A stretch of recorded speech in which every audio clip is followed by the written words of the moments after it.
What is up, everybody? Jay now here with my UFC 207 prediction videos happening next Friday, so don't miss it. It looks like a great event. I saw that there's only 4 events on the main card, so if there's another one added, I will probably do a 15-second prediction video, so don't forget to check my other mediums. Now, let's get into it. I'm going to do 2 fights off the prelims. First up, I am choosing Dong Hyun Kim to beat Tariq Saffiedine, although that could go either way. I just kind of lost faith in Tariq Saffiedine, but look out for that one. I'm choosing Johnny Hendricks to beat Neil Magny. I'm also kind of nervous about that one. I think Johnny Hendricks should go back to basics, lay and pray. Boring, fight your way to a victory because you need it. You're coming off 2 losses. They both need it, actually. Neil Magny's coming off loss 2, and that welterweight division is just too talent rich right now for that. But on the feet, I think Neil is more creative, more willing to take risks, and could catch Johnny off guard. So I think Johnny, especially for a confidence booster, go back to basics, take him down, up against the fence, lay and pray, point your way to a victory. But I don't know. Now on to the main event. I'm choosing Luis Smolka to beat Ray Borg. I can go either way. It's actually a great way to start off the card, so don't blink on that one. Now, TJ Dillashaw versus John Lineker. This is going to be a great fight. Now, John Lineker has proven in the last fight that his power can carry through all the way through 5 rounds. Although, if you saw my recap video of that, I thought he lost. I thought John Dodson won that fight. So I think he definitely needs to keep his fight standing where he is the strongest. However, his boxing is great. And he has that boxer striking, not MMA striking. He has quick hand speed, the mechanics, the movements, the combinations, the head, body, head, the way he throws from the hip. And like I said, he maintains that one-hitter quitter throughout the entire fight. This, I think, is only 3 rounds, so even better for him. He's going to have to be smart. He's going to have to try to bait TJ Dillashaw into bad positioning, which is going to be extremely difficult for him to do because TJ Dillashaw has some of the best movement in the entire UFC. He's a wrestler first, but with the combination of alpha male and then getting with Dwayne Ludwig, he developed this crazy stand-up style with this oval footwork and this oval body movement where he changes levels, this snake-like grace. His head is never where you think it is. He's extremely hard to hit, and the longer this fight goes on, I think the more we're going to see John get frustrated. I think John's going to have a very hard time just simply hitting TJ Dillashaw. So the longer this goes, the more in favor of TJ Dillashaw. So if I'm John Lineker, I want to be first. I want to be fast because he has deceptively fast hand speed. But again, be smart. Try to trick TJ Dillashaw, bait him into bad positioning. You're going to have to trick him into your shots. You're going to have to put together some long combinations, add some kicks, add some knees. Show us something you've never seen before. This is your best fight here. And if you win, you're going to get a title shot. So we need to see the best John Lineker that we've ever seen. Having said all that, TJ Dillashaw, use your footwork, of course. Use your incredibly deceptive, graceful, beautiful MMA stand-up. Quite frankly, his movement is beautiful. He's also a wrestler first, and he's fought a higher level of competition, and he has more experience. So if he gets in trouble, if he gets clocked, which I think he will at some point. If he gets clocked, I'm confident that TJ Dillashaw will be able to make the necessary adjustments, go for his wrestling, hide that head, take him down, take a breather, stop that momentum, do what he has to do. So I am going with the ex-champ TJ Dillashaw, but like I said, John can knock him out at any point. Should be a good fight. Now, co-main event, and we're seeing the UFC men's bantamweight champion Dominick the Dominator Cruz take on Cody "No Love" Garbrandt. I'm excited for this one. Immediately after he beat Uriah Faber, immediately he started going at Cody "No Love" because immediately Uriah was like, "Well, my boy Cody "No Love's coming for you right now." So Dominick Cruz is gonna be fighting alpha male fighters for the rest of his career. I think there's somebody coming up right after Cody "No Love." And Cody "No Love is like, what is he, 25, 26 years old? Something like that. So here we go. Cody "No Love, boxer first, and you can tell it in his stand-up. He's not an MMA striker. His hand speed. I try to figure out why is he knocking everybody out. His hand speed, the combinations. He's so, you know he has the power, but he still hits harder than you think.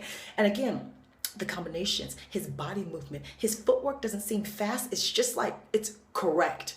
if that makes any sense. He's not crazy fast with the footwork, but it's just he moves right. He has good angles. Again, he's a boxer first. So on the feet, that really is his strength. The combinations, the hand speed, he's smart. He's been clocked before. He can survive a couple of things. I don't know if he's ever been in a 5-round fight. This is going to be, of course, his biggest test to date. And we're going to have to see the best Cody No Love. And he probably is going to have to knock Dominick Cruz out unless we can see a submission game that we haven't seen before. He is at Alpha Male. They are wrestlers first. So maybe let's see the wrestling. Maybe we try to get to bait him with the stand-up into the wrestling. I don't know. And the reason why I don't know is because he is fighting Dominick Cruz, one of the most unique, creative, hard to hit, hard to figure out fighters in the world. In the world, Craig. You saw when he fought TJ Dillashaw. There were several moments where TJ just looked at him like, just puzzled. Like, what do I do here? Dominick Cruz will have his head in crazy odd positions. You're like, how do you even hit his head there? Dominick Cruz will come at you fully lateral in a basketball shuffle stance. Dominick Cruz will change levels on you while he's changing angles on you, while he's changing his stances on you, while he's changing. Dominick Cruz, the punches come from everywhere. From everywhere. Dominick Cruz is one of the most creative, innovative fighters in the world. Dominick Cruz has changed the game. Nobody was moving like this until Dominick Cruz came up and said, wow, you can win a fight. Movement alone is a weapon. Footwork alone is a weapon. Dominick changed the game. And then he got hurt, went and changed the commentary game. Then came back, said no ring rust, changed the game again, got his belt back after 4 years. This man's mental strength, and honestly, that's his best weapon. He's probably one of the most mentally strong fighters I've ever seen in my life. As you can tell, I'm a really big fan of Dominick Cruz. I'm in awe of his strength, even though he did have a little ring rust, because you saw in his second fight back that he was much crisper than when he beat TJ Dillashaw. But after 4 years to come back and beat TJ, amazing. The man's amazing. And the longer the fight goes on, the more it is in his favor. We're going to have to see the best Cody. We're going to have to see things we've never seen from Cody. And he's probably going to have to knock him out. And any man can be knocked out. Any fighter can be knocked out. That's including Dominick Cruz. But I am sticking with the champ on this one. Now, main event. And we're seeing the women's UFC bantamweight champion, Amanda Nunes, the Lioness, taking on the return of Miss Rowdy Ronda Rousey. And I'm excited. Everyone's excited. All the promotion that even though they've been doing my girl Nunes dirty, all the promotion's basically been about Ronda, but oh well, she's good for the sport. Now, let's talk about the champ first. This is kind of rare. I don't normally do this, but let's talk about the champ first.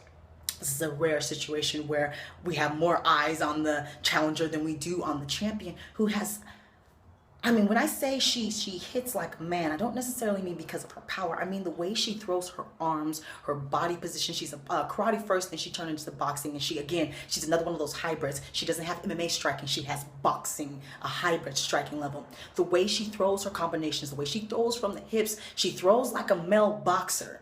So that's what I mean by that. I don't just mean that she hits hard, which the girl hits so hard. She can knock out anyone in the women's divisions. She could knock anyone out. And she got patient. Normally she would blow her load and then have to survive like the last round and a half of her fights. Not against Miesha Tate. Boy, did she show some maturity. She waited back. She was cool, calm, calculated. Even when she had Miesha on the ropes, she didn't just blow her load and rain down shots. She systematically beat Miesha down to the ground.